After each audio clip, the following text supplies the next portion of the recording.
on, guys? Jay Craft here with the Facebook group Boulder Pickers Lounge, coming at you with a pickups video. And we're inside of my newly renovated garage, and if you want a good little peek around it, just let me know and we'll put up a video next week showing you all the changes that I made here. But I'm here today because I wanted to show you some of the items that I got over the last week. And I know we normally show them Sunday evening at the end of our show, but I'm taking a little bit of a break from the show, but I thought you would still want to see some of the cool stuff that I picked up this week. Now, I've gone to a few different places. I went to some thrift stores, some antique malls, and I also went to the swap meet a couple of times this week, and we got a handful of different things, everything ranging from some cool plush to some mechanical tools to even some glassware this week as well. And I don't normally deal with glassware, but I found some Italian pieces that are worth a little bit of money as well. So stick on around and enjoy some of the wares that we got this week. So like I said, I normally don't deal in glassware, but I got very lucky this week, and I ran across a brand called Furio, F-U-R-I-O, and it's a brand I've never dealt with before. And I did a search for the brand as well as the word Christmas, and it brought up a handful of different pieces. I got this. I got a large casserole dish. I also ended up picking up a butter tray as well. This one I couldn't find an exact comp for, but the casserole dish, it's about $50. The butter tray, it's about $35. I'll probably ask $50 plus on this. I believe it's some type of like cold platter. You put meats and cheese, maybe some olives on top of it as well for a party. I picked this up for $3. The casserole dish was around $7, but like I said, going to make a little bit more money on it. Normally, I do avoid most glassware, but after finding that Calvin Klein set about, I don't know, a week and a half ago, I decided that I would start picking up more and more items while I was at the store, flipping them over and actually searching the name, and I'm pretty thankful for it too. I've learned quite a few brands as of recent, and I'll tell you right now, okay, if you're going to thrift stores and you're having trouble finding decent items, slow down a little bit. Go check out some shoes, go check out some clothes, go check out some glassware, just poke around a little more, and I promise you that other categories you don't normally work in are going to have some pretty good items in them.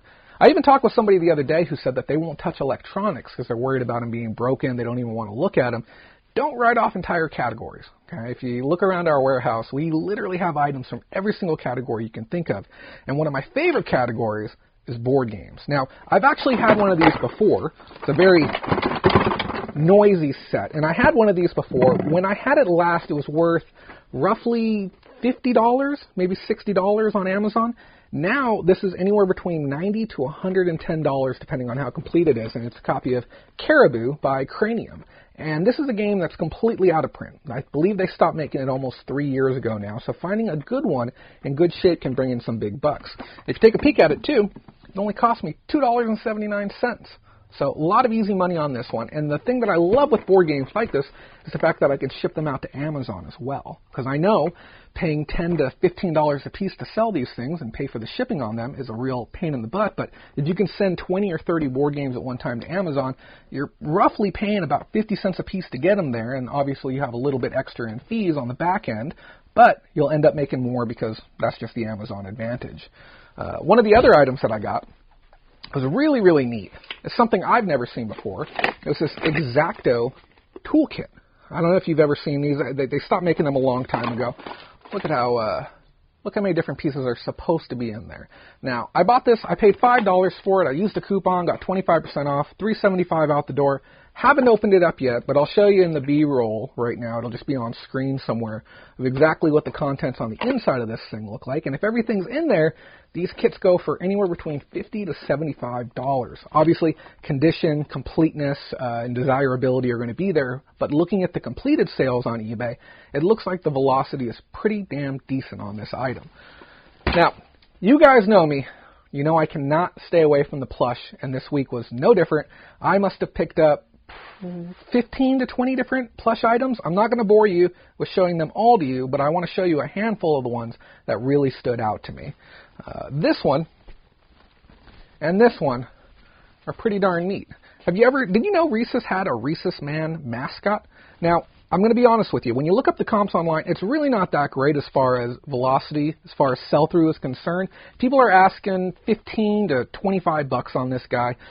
None of them have sold in the last 3 months. This is probably going to be about a closer to $12 to $14, but what I'm going to do with it is I'm going to chuck it onto Mercari. I can guarantee you there's none of these on Mercari yet, and you guys know I've been talking about Mercari for going on 2 months now, even so to the point where I've dedicated an entire row within my garage strictly to Mercari-related items. So this is going to be one of the ones that's going to be going there. I was offered this for free, but I ended up paying $1 on it. And then this cruise ship. We've talked before about cruise items, okay? Whether it's playing cards, whether it's travel kits, anything that's cruise-related, there's a secondary market for it. And there's people who collect cruise ship models, cruise ship plushes. This one's no different. This is about a $30 plush on its own. Whenever you see a highly detailed, ornate piece, good embroidery, good stitch work, something that kind of stands apart from the rest, take the time and look it up. Okay? And you can generally get these things pretty cheap. You can see I paid $1.99 on it. Okay? You can generally get these for almost nothing. And they take up no space. You can pile them up inside of a bin and then fire them out the door when they sell. We got a few more plush for you. Just a few more. We got a Santa's Little Helper. Now, if you remember, I don't know, maybe 2.5 months ago, I had one of those pillows that had a print of Santa's Little Helper on it. That one actually ended up selling for $14. Now, this one, again, it's from Universal Studios. It has the Matt Groening signature on the butt tag. I haven't even booked this one yet, but I can't see a reason at all why this would be under that same price point of $15. If I was a gambling man, I'd say somewhere between $20 and $25. I'll put a thing up on screen, show you if I'm right or not, but I'm pretty sure it's going to be around there. At $1 at the swap meet, this was just a real easy snap buy for me as well.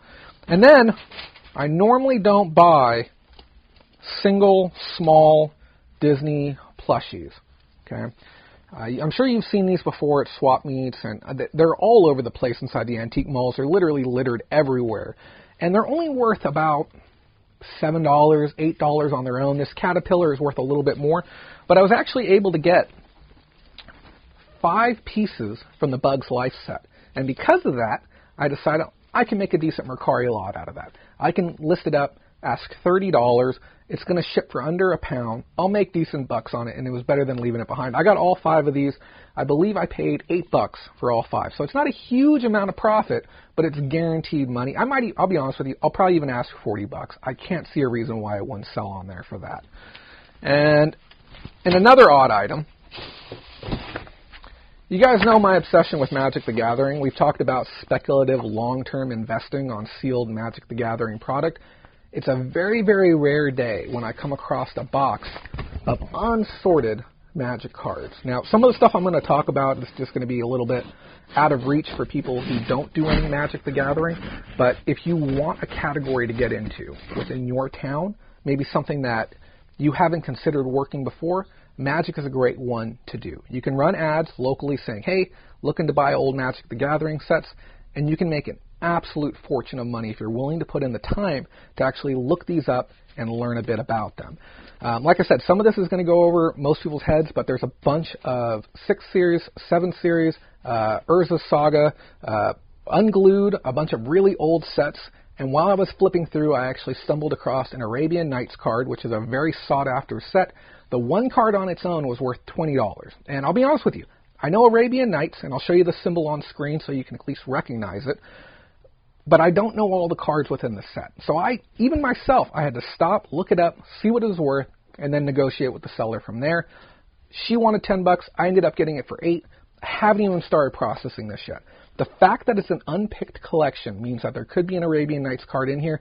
Some of them go as high as $400, $500, $600, even in played condition. If it's good enough to get graded and you have something like a Bazaar, and it grades in around a 9 or a 10, you could be looking at a card worth a couple of grand, which would be absolutely nutty. Now, obviously, if I can pull $100, $150 out of this, I'll be thrilled. But don't just run out there and start snatching up every collection you can. There's a lot of bulk collections out there that are simply worth nothing. But if it appears unpicked and you see some high rarity cards, or it's not just a bunch of lands, I would certainly stop, do some spot checks, or ask somebody in chat. If you take a picture of a whole bunch of cards, 20 cards, and say, hey, can anyone help me out here? Somebody might be able to give you a hand. We're going to finish up with a handful of other little sports-related items and some figures. I picked up these. These are pulley wheels with... I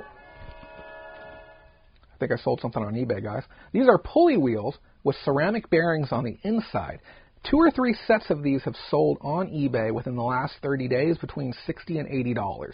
I got really lucky. I visited somebody who has Amazon returns. You know, we talked before in the past about those pallets of goods that are coming in, and he just had a couple of these laying out. I ended up picking up 2 sets of these, remember, worth $60 to $70 each, plus another pair of those snow tracks. I remember showing you guys a black set about 2.5 weeks ago. I got all 3 pieces together. I think I paid, it was either $5 or $8, one or the other. But again, free money, easy sale. So even if you see those Amazon booths and you know it's a whole bunch of returned goods, take some time, slow down, and look at it. And those of you who are confused still, swap meets and flea markets are an interchangeable term. Here on the West Coast, we call them swap meets. I know over on the East Coast, you call them flea markets. But almost everyone has one within an hour of where they live. I strongly recommend you get out there and start looking, because if no one else is working that area, you can just walk out there. You can find $500 worth of stuff within a matter of a couple of hours. The last thing I want to show you, okay, this isn't going to display well, so there's going to be some footage in front of my face talking right now. I got a bunch of different figures, everything from Lego figures to Dunnies to, what's the name of that other one? What's the name of that bunny? What was it called again? The bunny? Which one? The weird bunny, the art bunny that I was showing you the other night. The evil bunny. But yeah, I got a whole bunch of different figures, really interesting art figures. I was very fortunate that when I stopped and looked at the stuff that the person had for sale, he was just barely pulling out a massive box of Legos. I dug through, I pulled out a bunch of minifigures. Authentic minifigures do really well. Just make sure you look inside the leg, make sure it says Lego in there, make sure it looks the part as well, make sure it feels the part. There is tons of counterfeits out there, and you don't want to get burned buying counterfeit Legos, and which is an item that often shows up at the swap meet. Counterfeit Legos, counterfeit clothing, I've seen counterfeit video games, and mainly counterfeit trading cards. So if you're not sure, stay away from me. Even myself, I've gotten tricked a few times as well. But guys, I just wanted to show you some cool items for the week. I should be back with more regular content here soon, but who knows? I don't know. This is being recorded weeks before you might even see it. But yeah. I hope you're enjoying your break as much as I'm enjoying my break, and I hope you get all of your items listed up before I get all of my items listed up. Yeah, thanks so much for watching, guys, and remember, if you don't make that money, someone else will. Have a great day.